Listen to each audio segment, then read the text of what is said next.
You've probably felt it before, that quiet moment where something doesn't quite add up. You're told everything has an answer, that faith explains it all, but the questions don't go away. They sit there, unanswered, uncomfortable, almost forbidden. And the strange part is, the more honest you are with yourself, the louder those questions get. Today, we're not attacking belief, we're doing something far more dangerous. We're asking simple questions, the kind that sound harmless, until you really think about them. Why does God need worship? Let's start with something basic. If God is all-powerful, complete, and perfect, why does he need praise? Not want. Need. Because most religions do not present worship as optional. It is required, expected, and sometimes enforced with very serious consequences. And if you do not give it, you are not just seen as indifferent, you are seen as wrong. Now pause for a second and really think about that. A perfect being, one that lacks nothing, still demands constant recognition. That starts to feel strange. Because in every other area of life, the more secure someone is, the less they need validation. The confident person does not walk into a room asking everyone to clap. The insecure one does. So what does it mean when the highest possible being asks for the most attention? And here is where it gets uncomfortable. Is worship really about God, or is it about shaping human behavior? Because when you tie praise to reward and punishment, you create something powerful. You create a system where people regulate themselves. No guards needed, no force required. Just belief. Think about how early this idea is introduced. Many people are taught from childhood that someone is always watching. Not just actions, but thoughts. That alone changes how a person behaves. It creates internal pressure that never turns off. Even when no one else is around, the system is still running. Now add one more layer. Worship is not just about acknowledging existence. It is about submission. It is about placing yourself below something and repeating that position daily. Over time, that shapes identity. You are not just someone who believes, you are someone who obeys. And here is the question most people avoid. If God truly needs nothing, then what purpose does worship serve? Because it clearly serves something. And whatever that something is, it says more about the system than people are usually willing to admit. Why create people just to test them? You have heard this one before. Life is a test. It sounds simple, even comforting at first. It suggests there is a purpose behind everything, that your struggles mean something. But the moment you slow down and really examine it, the idea starts to feel less stable. Why would an all-knowing God need to test anything? He already knows the outcome. Every decision you will make, every mistake you will repeat, every path you will take. Nothing is uncertain from that perspective. So what exactly is the test for? In normal life, tests exist to measure knowledge. A teacher gives an exam because they do not know what you will do. The result reveals something new. But if the teacher already knows every answer you will give, the test stops being a test. It becomes a performance, and not a fair one. Now take that further. Imagine being placed into a situation where the outcome is already known, but you are still judged as if it were open. That begins to feel less like evaluation and more like confirmation. Like the system is not discovering who you are, but proving something that was already decided. Does that sound fair? Or does it sound like a structure built to justify judgment after the fact? And here is where it becomes more personal. If God created you and knew exactly what you would become, then your flaws were not accidents, your weaknesses were not surprises. They were part of the design. That raises a difficult question. Who is ultimately responsible for the result? Because if you build something with full knowledge of how it will behave, you cannot completely separate yourself from its actions. Yet the system places the full weight on you. You are told to carry responsibility for a path that was never truly uncertain. That tension has been sitting in the background for centuries. People feel it, even if they cannot fully explain it. And once you notice it, it becomes hard to ignore. Because the idea of a test only makes sense when the outcome is unknown. Otherwise, it is something else entirely. Why is doubt treated like a sin? Think about how humans actually learn. We question, We test, we doubt. That is not a flaw in the system, that is the system. Every discovery, every improvement, every moment of growth begins with someone asking a question that was not supposed to be asked. But in many religions, doubt is not treated as curiosity. It is treated as danger. You are warned not to question too much, not to go too far, not to dig into certain areas. There is always an invisible boundary you may explore, but only within limits. Now ask yourself something simple. If something is true, why would it need protection from questions? Truth does not panic under pressure. It does not weaken when examined. If anything, it becomes clearer. The more you test it, the more solid it feels. So when questioning is discouraged, it raises a quiet suspicion. Maybe the issue is not the questioning. Maybe it is what the questioning might reveal. And here is where the psychological pattern becomes interesting. It often follows the same loop. You feel confusion, so you start asking questions. That leads to discomfort, sometimes even fear. Then comes guilt. You begin to feel like you are doing something wrong just by thinking, so you stop. Not because you found an answer, but because you felt pressure. From the outside, it looks like the problem was solved. The person returned to belief, but internally, nothing was resolved. The question is still there, just pushed out of sight. Over time, this creates a habit. Instead of exploring doubt, you learn to avoid it. Instead of thinking deeper, you learn to step back. It becomes less about truth and more about staying within safe territory. But here is the part people rarely talk about. Doubt does not disappear just because you ignore it. It waits. It grows quietly in the background. And when someone finally allows themselves to follow it without fear, something changes. Because at that point, the question is no longer whether doubt is dangerous. The real question becomes what it was protecting you from in the first place. Why is morality tied to obedience? You are told something is good because God says so, and something is bad for the same reason. It sounds clean and simple, almost reassuring.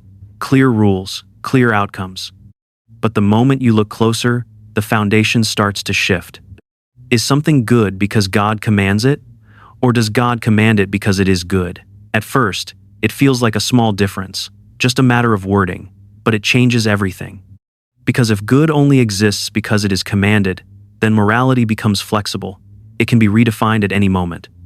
That means actions we now consider deeply wrong could become acceptable under a different command. History has shown this more than once. People have justified war, slavery, and cruelty, not because they enjoyed it, but because they believed it was required. They believed they were on the side of good. Now pause there for a second. Those people were not all monsters. Many of them thought they were doing the right thing. That is what makes this so unsettling. If morality depends entirely on obedience, then being a good person is less about understanding harm and more about following orders. So where does morality actually come from? Is it rooted in fear? In the idea that punishment is waiting if you step out of line? Or does it come from something more human, something internal, like empathy? Most people do not avoid harming others because they are afraid of consequences. They avoid it because it feels wrong on a deeper level. You do not need a command to know that unnecessary suffering is not something you want to cause. That reaction shows up early, often before any formal belief system is even introduced. And here is where the tension becomes harder to ignore. If your sense of right and wrong already exists within you, then obedience is not the source of morality. It might shape it, reinforce it, or even distort it, but it is not where it begins. Which leads to a quiet but powerful question. If morality can exist without command, then what role is obedience really playing? And once you start asking that, the structure begins to look very different. Why is there so much suffering? This one never really goes away. You can ignore it for a while, you can soften it with explanations, but it always comes back. If God is all-powerful, He has the ability to stop suffering. If He is all good, He would want to stop it. That combination creates a tension that is hard to resolve. And we are not talking about small discomforts or everyday struggles. We are talking about disease that takes people slowly and painfully, wars that destroy entire families, children born into conditions they never chose and cannot escape. This is not rare. It is constant. It is everywhere. The usual response is simple. God has a plan. It sounds comforting on the surface. It suggests there is meaning behind the pain, that nothing is random. But the moment you look closer, the explanation starts to feel less solid. Because if a human had the power to prevent that level of suffering and chose not to act, we would not describe them as wise or mysterious. We would question their character. We would ask why they allowed it to continue. Calling it part of a plan would not remove the responsibility. So why does the standard change when the subject changes? Why does the same situation get interpreted differently depending on who is involved? That shift is subtle, but it matters.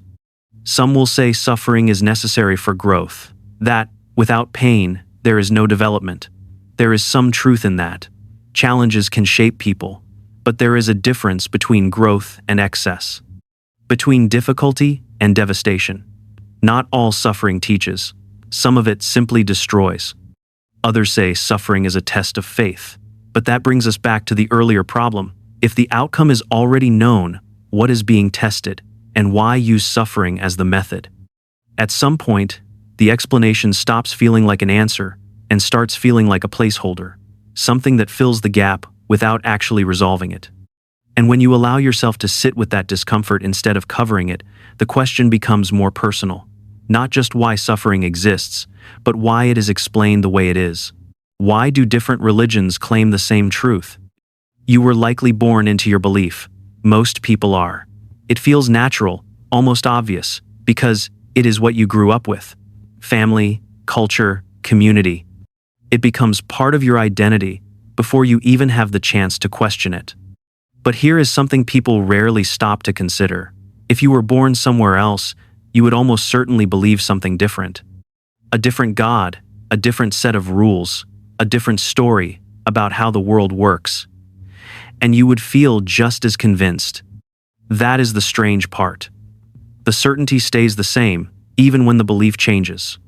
Now look at it from a wider perspective. These religions are not just slightly different interpretations of the same idea.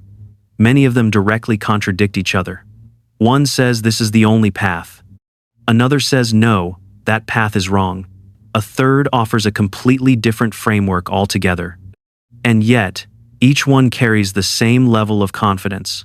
Not partially true, not symbolically true, completely true. So, what does that mean? Statistically, most people must be wrong. Not because they are careless or dishonest, but because they were born into a specific environment. Their belief was shaped before they had the tools to examine it. Now pause and sit with that for a moment.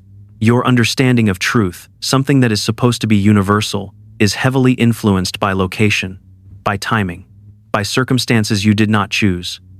And it gets more uncomfortable when you take it one step further. In many belief systems, your eternal outcome depends on holding the correct view. That turns belief into something extremely high stakes. But if belief is shaped by where you are born, then the outcome starts to look less like a fair system and more like a distribution of chances, almost like drawing a number without realizing it. Truth is usually something that holds up no matter where you are. It does not depend on culture to remain valid. It does not shift with geography. So when belief does depend on those factors, it raises a deeper question. Are people discovering truth, or are they inheriting it? And once that question is there, it becomes hard to ignore the next layer entirely. Why fear hell more than doing good? Many people do not follow religion because they love goodness. They follow it because they fear punishment. That is not always admitted out loud, but it sits quietly underneath a lot of behavior. Hell is not just a distant idea. It is a constant background pressure, a motivator that works, especially when introduced early and repeated often. Fear is powerful. It shapes decisions quickly and effectively. But here is where the problem starts to show. If your actions are driven primarily by fear, what does that say about the action itself? If you are only doing the right thing because you are trying to avoid consequences, is that really goodness, or is it self-protection? Think about it in simple terms. Saying you would steal if there were no consequences does not make you honest. It just means you are calculating risk. You are not guided by values. You are guided by outcomes.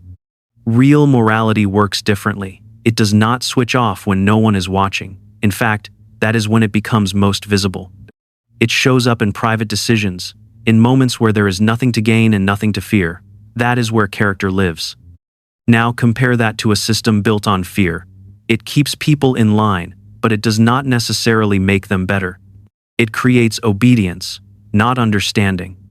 And obedience can look very similar to morality from the outside, but internally they are not the same thing. This also creates an interesting tension. If fear is the main driver, then removing the fear changes everything. The behavior is no longer anchored. It was never about the action itself. It was about avoiding punishment. And here's the deeper question that often gets overlooked. What kind of system depends so heavily on fear to maintain itself? Because systems built on understanding tend to invite exploration. Systems built on fear tend to discourage it. Once you notice that difference, it becomes harder to ignore what is actually being reinforced. Not just good behavior, but the reason behind it. Why does faith replace evidence? In most areas of life, we rely on proof. You would not buy a car without checking it first, at least take it for a short drive, maybe kick the tires like people do when they want to feel serious. You would not trust a doctor who says, "Just believe me," without showing any results. Evidence is the standard we use when something actually matters. But when it comes to religion, the standard changes. Faith is not just accepted, it is praised specifically because it does not require proof. Believe without seeing. Trust without verifying. That shift is easy to miss because it is presented as something noble. Now stop for a moment and ask why. Why is the expectation lowered for the biggest question of all? When the stakes are highest, you would expect the strongest evidence, not the weakest. Yet the system works in the opposite direction. There is a reason for that. Belief without evidence is easier to protect. It does not have to adjust when new information appears. It does not have to defend itself against contradictions in the same way. It remains stable, even when reality pushes against it. And that stability feels good. It gives a sense of certainty in a world that is often uncertain.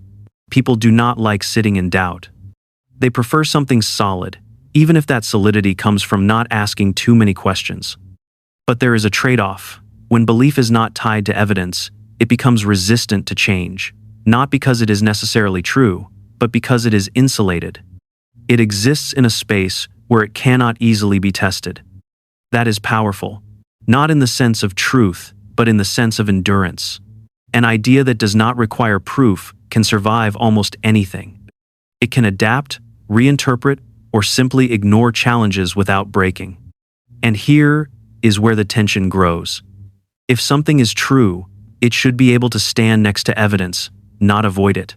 It should become clearer when examined, not more fragile. So when faith replaces evidence, the question is no longer just what people believe. It becomes why that belief is structured to avoid the very tools we trust everywhere else. What happens when you finally ask? At some point, it happens. Not loudly, not dramatically, just a quiet shift. You stop pushing the questions away. You stop distracting yourself every time doubt shows up. Instead, you sit with it. And something unexpected begins to happen. You do not collapse. You do not suddenly lose control or fall apart like you were warned. In fact, the opposite tends to occur. Your thoughts become clearer, more precise. Almost like cleaning a window you did not realize was dirty. For a long time, the fear was not really about the questions. It was about what might happen if you allowed yourself to follow them. You were told there was a risk, that things would break, that you might lose something essential. But when you actually go through it, the experience feels different, less like destruction and more like adjustment. Certain assumptions start to loosen. Ideas you once held tightly begin to open up.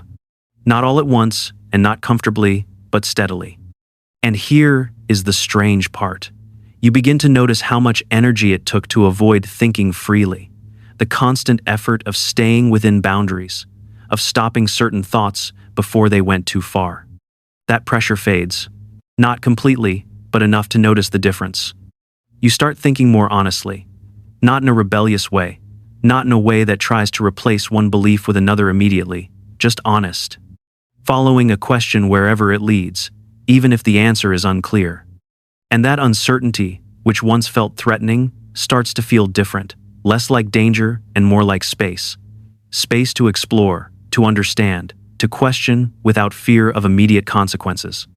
Because questioning belief is not always the end of something.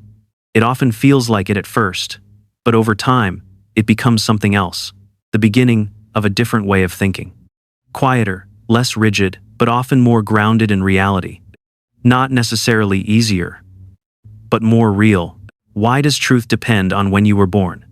Here is a question people almost never ask, not because it is complicated, but because it feels uncomfortable the moment you take it seriously.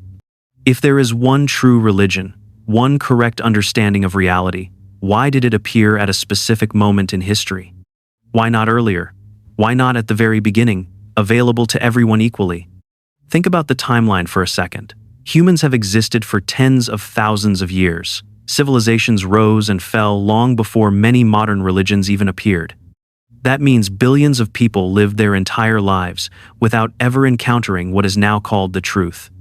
They had different gods, different rules, different explanations for existence, and just like people today, they believed them sincerely, not casually, completely. So, what does that imply? Were they all simply wrong? Or something more unsettling? Were they placed in a position where they could not possibly get it right?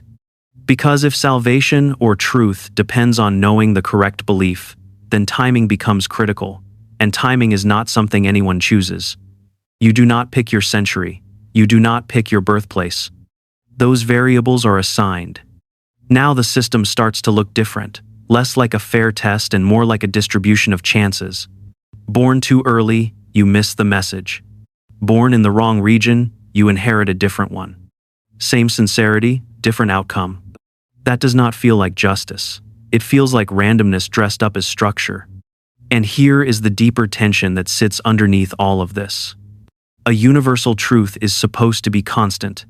It should not depend on location or era to remain valid. Gravity does not change depending on where you are born. It does not arrive late or reveal itself only to certain groups. It is simply there, always consistent. So, why would the most important truth of all behave differently? Why would it appear gradually, unevenly, and in ways that leave large portions of humanity outside of it? Once you allow that question to settle in, it becomes harder to accept simple answers, because the issue is no longer just about belief. It becomes about whether the system itself makes sense. These questions are not new. People have wrestled with them for centuries, often quietly, often alone. The difference is not in the questions themselves, but in the willingness to face them without turning away. It is easier to stay comfortable, to keep the structure as it is, to avoid the tension that comes with uncertainty. Most people do, not because they are weak, but because it feels safer. Like keeping an old chair that creaks but still holds your weight. But here is the shift that changes everything. Doubt is not the enemy of belief. It is the beginning of understanding. It forces you to separate what you were told from what actually makes sense. And whether you hold on to your beliefs or move away from them, that process matters. Because the real risk was never in asking questions, it was in avoiding them. Once you see clearly, even for a moment, you cannot go back to not seeing.